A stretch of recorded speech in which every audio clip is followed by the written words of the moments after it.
Bismillahirrahmanirrahim. Assalamualaikum warahmatullahi wabarakatuh. Bertemu lagi dengan Ustadzah di sini, masih dengan tema 1, subtema 2. Kali ini pada pokok pembelajaran kedua dan ketiga, yaitu tentang pertumbuhan dan perkembangan manusia. Pada pertemuan yang lalu, kita sudah membahas tentang sedikit masalah pertumbuhan dan perkembangan manusia. Ustadzah memberikan tugas untuk kalian, supaya kalian mewawancara orang tua tentang pertumbuhan dan perkembangan kalian dari kecil sampai sekarang. Sudah dilakukan belum anak-anak? Sudah? Alhamdulillah, iya. Coba di sini. Ketika kalian bercengkerama dengan orang tua kalian, sempatkan untuk bertanya, ketika saya kecil seperti apa ayah? Ketika saya kecil seperti apa ibu? Kapan saya bisa bicara? Kapan saya bisa merangkak? Saya bisa berjalan kapan? Tahun berapa? Saya mulai bisa menulis, memegang pensil ketika usia berapa? Seperti itu. Nah, dari sana kalian akan mengetahui bahwa kalian itu mengalami perkembangan dan pertumbuhan. Ya. Setelah mendengar cerita dari orang tuamu, kira-kira bagaimana perasaanmu? Senangkah? Tentunya demikian ya. Dan yang pasti kita akan semakin merasa bersyukur kepada Allah bahwa kita diciptakan sebagai makhluknya yang paling sempurna. Manusia itu adalah ciptaan Allah sebaik-baiknya makhluk ya. Jadi kita harus selalu bersyukur kepada Allah. Apakah kamu juga sudah mendapatkan informasi kapan kamu mulai bisa merangkak dan berjalan? Iya, kalau kalian sudah mewawancara orang tua atau berdialog dengan orang tua, insya Allah kalian akan mendapatkan informasi-informasi itu. Kemudian kita lanjut lagi. Kalau misalnya kalian belum sempat bertanya sama orang tua, maka di sini Us beri gambaran.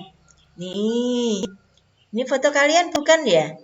Oh, bukan. Ini Ustazah ambil dari internet sebagai gambaran buat kalian bahwa kita itu mengalami pertumbuhan dan perkembangan.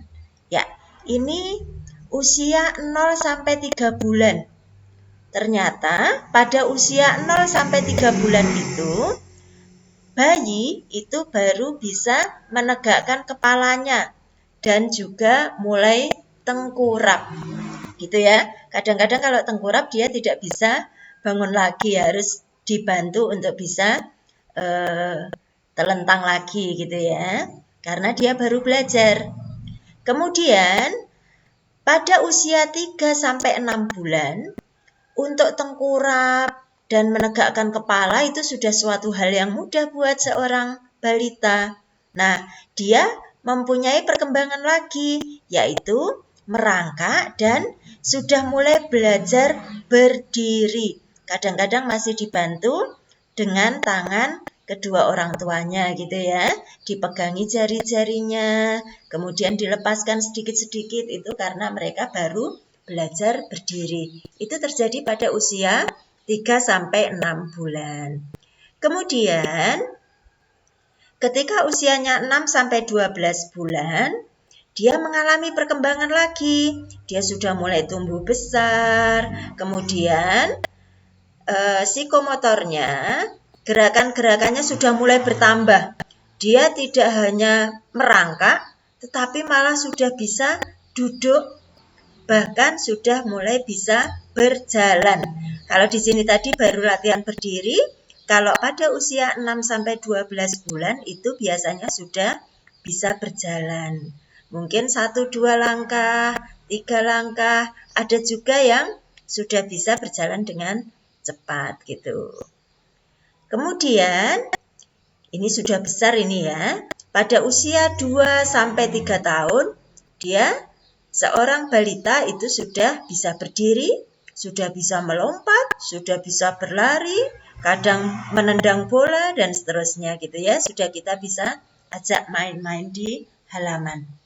Nah, ini perkembangan dan pertumbuhan manusia mulai dari usia 0 sampai 3 tahun. Untuk yang 3 tahun ke sini kalian bisa nanti minta tolong sama ayah atau ibu menceritakan. Ketika kalian usia 3 tahun seperti apa, 4 tahun seperti apa, 5 tahun seperti apa.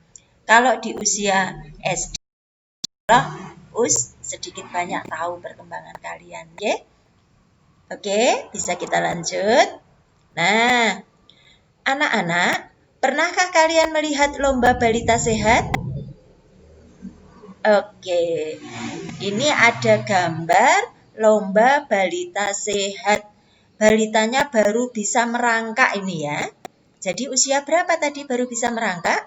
Sekitar 6 sampai 12 bulan. Oh maaf, sekitar 3 sampai 6 bulan tadi bisa merangkak gitu ya.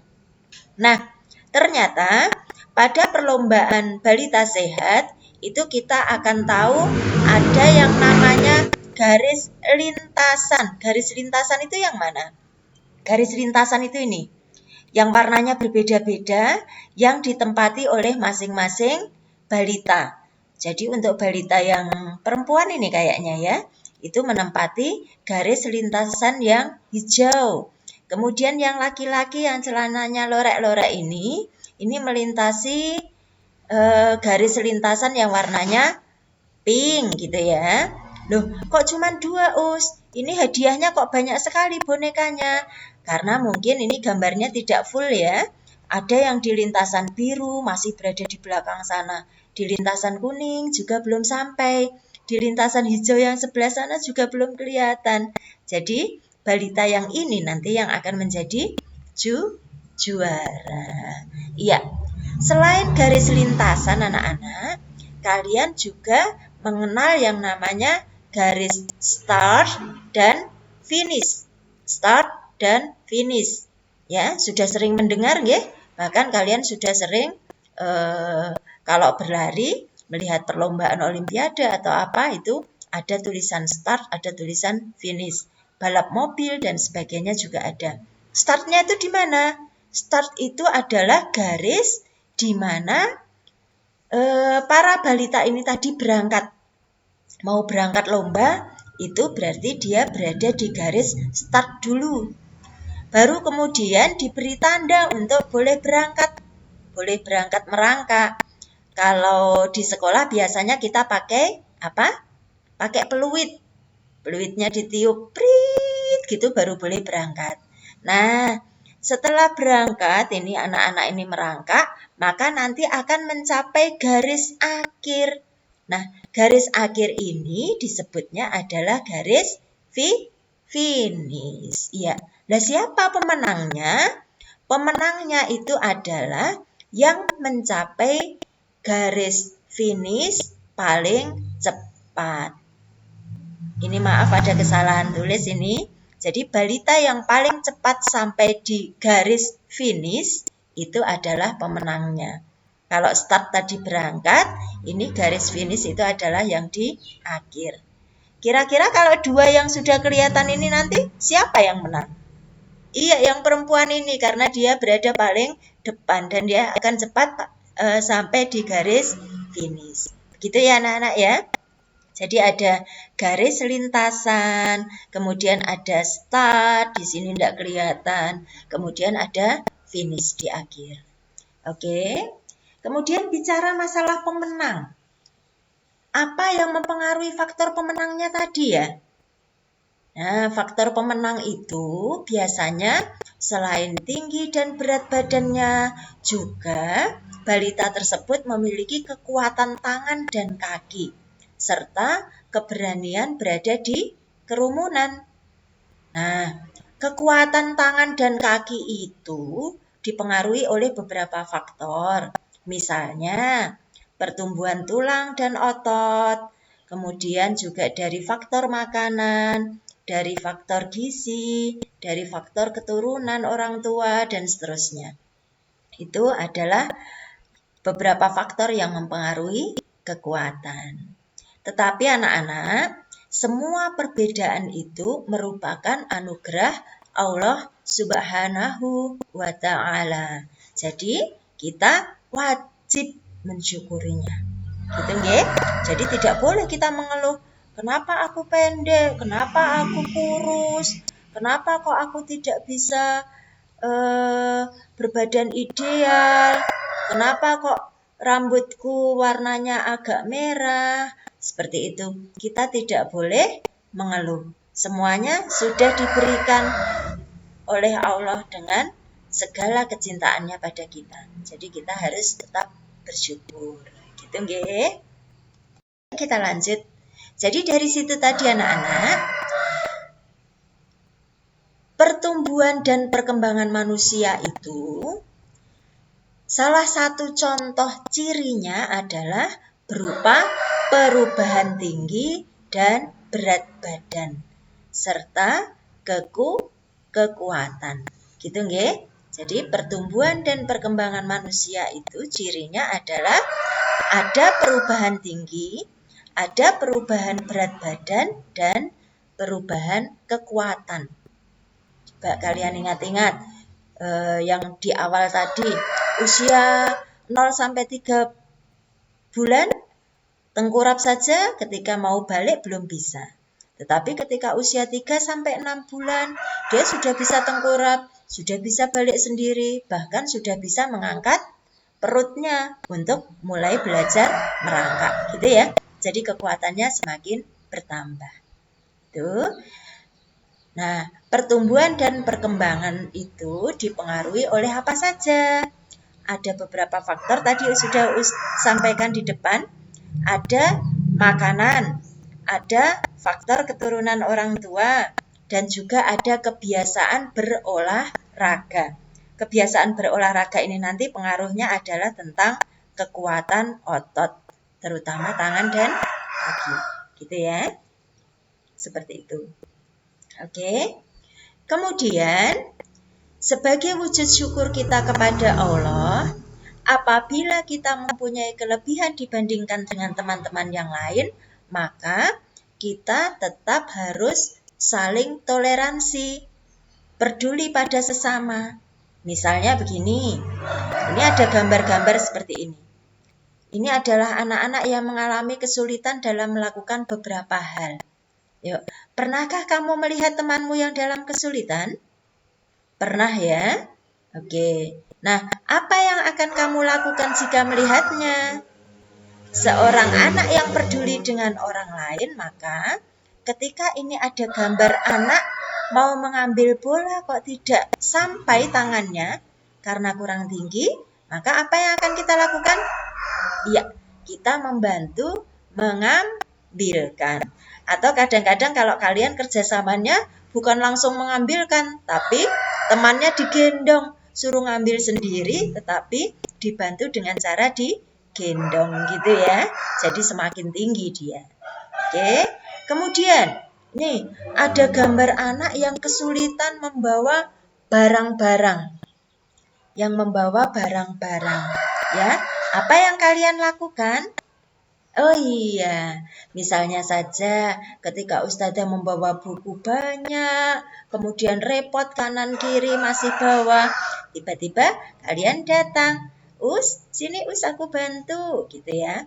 Misalnya ada Ustadz sedang menyapu atau mengepel, kalian kemudian membantunya. Itu adalah ciri anak-anak muslim yang cerdas, yang mau peduli terhadap orang lain. Jadi membantu membawakan barang-barang anak itu.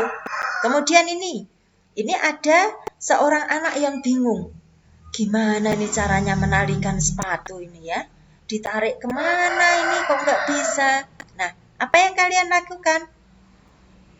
Kita yang jelas tidak boleh mengejek. Gitu saja nggak bisa, gitu. Nggak boleh. Nggak boleh kita mengatakan hal-hal seperti itu. Tetapi kita dekati, kemudian kita ajari cara menalikan sepatu. Gitu ya. Nah, untuk selanjutnya ini ada gambar anak yang mengalami kesulitan. Sudah belajar, tapi tidak bisa. Gimana caranya ya? Nah, kalau ada yang temannya seperti itu, kemudian kita dekati, apa yang bisa aku bantu?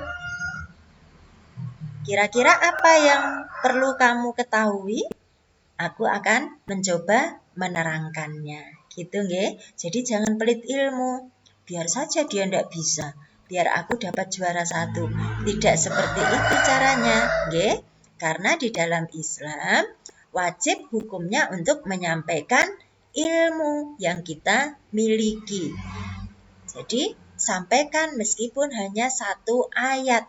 Itu tidak hanya untuk ayat Al-Quran saja, tetapi ayat itu dimaknai sebagai ilmu pengetahuan. Kalau kalian punya ilmu pengetahuan, meskipun sedikit, silahkan sampaikan kepada orang lain atau temannya, gitu ya. Karena dengan kita menyampaikan kepada teman, kepada orang lain, maka ilmu kita itu akan semakin teringat di kepala kita. Jadi kita sendiri mendapat keuntungan, ilmunya tidak mudah hilang. Kemudian kita juga mendapat pahala karena sudah mengajarkan pada teman kita. Oke, seperti itu ya anak-anak ya. Nah, apakah perbuatan-perbuatan itu merupakan pengamalan Pancasila? Oh, ternyata perbuatan kita yang menolong orang lain itu merupakan sikap saling menghormati dan peduli antar sesama. Itu merupakan pengamalan sila Pancasila, yaitu sila kedua. Ayo, bunyinya bagaimana? Ayo. Iya, kalian masih hafal kok ya. Kemanusiaan yang adil dan beradab. Adil artinya kita saling menghargai dan menghormati perbedaan. Jadi tadi kalau misalnya ada yang kurang tinggi, ada yang kurang gemuk, ada yang kurang kuat, itu kita tetap menghargai dan tetap menghormati. Itu artinya adil. Adil terhadap perbedaan yang merupakan karunia Allah. Kemudian beradab. Beradab itu artinya kita saling membantu, peduli dengan orang lain. Gitu nggih. Yuk. Bunyi sila kedua Pancasila adalah kemanusiaan yang adil dan beradab. Kemudian simbol sila kedua itu apa? Rantai. Ya, seperti ini. Dulu kalian pernah membuat kerajinan tangan dari kertas berupa kertas yang ditekuk-tekuk kemudian dilem, disatukan dengan yang lain menjadi rantai gitu ya. Kalian masih ingat hasil pekerjaan kalian itu kita tempel di kelas dulu nggih. Itu adalah wujud simbol sila kedua Pancasila. Gitu nggih. Lambang ini menunjukkan bahwa bangsa Indonesia sangat menjunjung tinggi nilai-nilai kemanusiaan. Jadi saling tolong-menolong satu dengan yang lain ini ditunjukkan dengan rantai yang tidak pernah putus ini. Saling berhubungan satu dengan yang lain. Demikian. Saling menghormati, saling menyayangi, dan juga memperlakukan manusia lainnya dengan baik. Contohnya ini belajar bersama, kemudian bergaul dalam kebaikan. Itu merupakan perwujudan sila kedua tadi. Yuk kita lanjut anak-anak. Nah, tadi sudah utarakan di depan bahwa beberapa faktor yang mempengaruhi dari kekuatan manusia atau pertumbuhan perkembangan manusia antara lain adalah makanan. Nah, pagi-pagi ini kita disuguhi makanan enak-enak ini ya. Gambarnya sangat menggugah selera. Oke, makanan penting untuk kesehatan. Makanan juga sangat berpengaruh pada pertumbuhan dan perkembangan manusia. Gitu. Makanan yang penting untuk pertumbuhan dan perkembangan adalah makanan yang menyehatkan dan bergizi. Ini masing-masing sudah beri nomor dengan pengelompokan masing-masing. Yuk, ini ada nasi putih, nasi jagung, nasi tiwul, ciri khas Wonogiri ini ya. Ini adalah kelompok makanan pokok. pokok. Iya ya. Kemudian yang kedua ini ada lauk-lauknya, ada ikan, ada daging, ada telur gitu ya, ada tempe, ada tahu. Itu adalah contoh lauk pauk. Kemudian yang ketiga, ini ada sayur-sayuran, ini ada brokoli, ada kembang kol, ada sawi, seledri, tomat, wortel dan sebagainya. Kemudian yang keempat, ini macam-macam buah-buahan. Ada anggur hijau, ungu, merah, komplit ini. Ada semangka, ada pir, belimbing, dan seterusnya. Okay? Kemudian geser lagi ke kiri, angka 5. Ini nomor 5 adalah susu.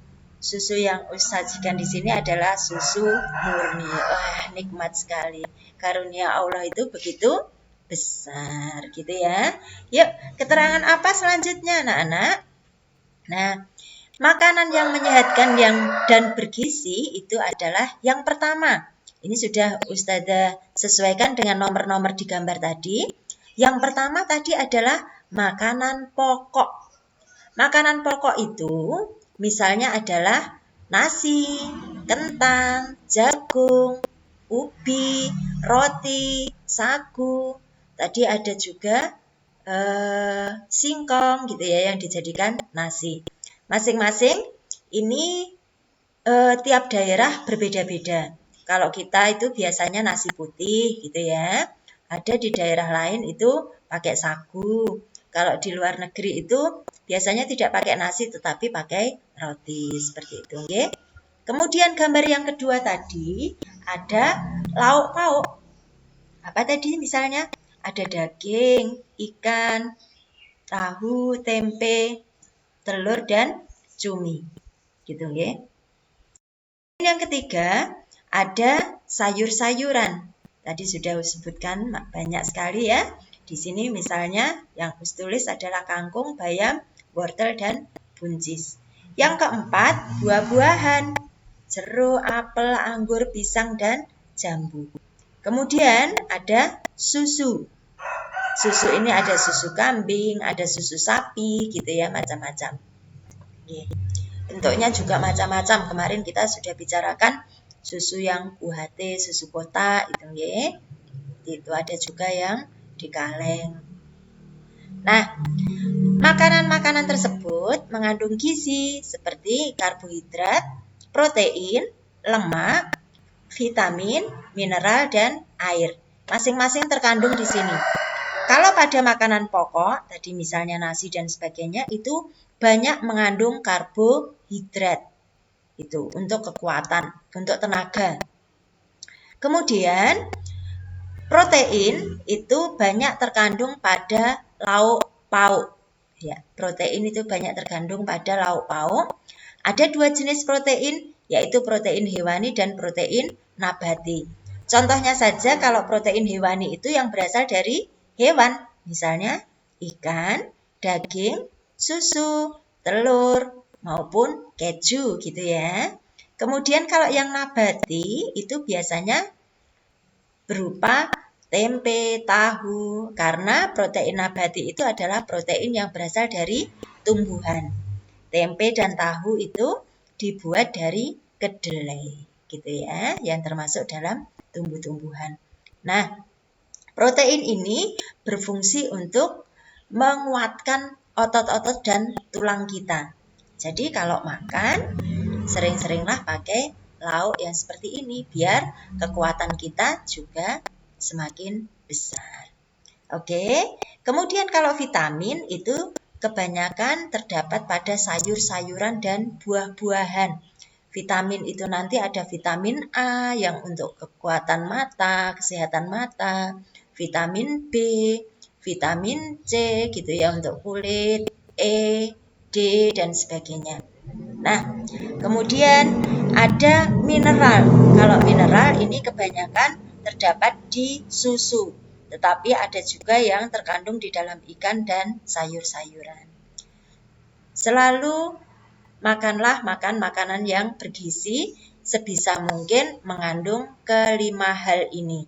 Atau kalau kalian biasa mengenalnya adalah 4 sehat disempurnakan dengan yang kelima. 4 sehat, 5 menjadi sempurna. Gitu nggih? Oke, itu saja dulu yang Ustazah sampaikan. Nanti bisa kalian buka-buka buku LKS-nya ya, buku aktivitas. Apa-apa yang sudah Ustazah terangkan di depan, bisa kalian coba untuk menjawab pertanyaan-pertanyaan yang ada di LKS. Demikian dari Ustazah ucapkan terima kasih. Ustazah akhiri, wabillahi taufiq wal hidayah, waridha wa inayah. Wassalamualaikum warahmatullahi wabarakatuh.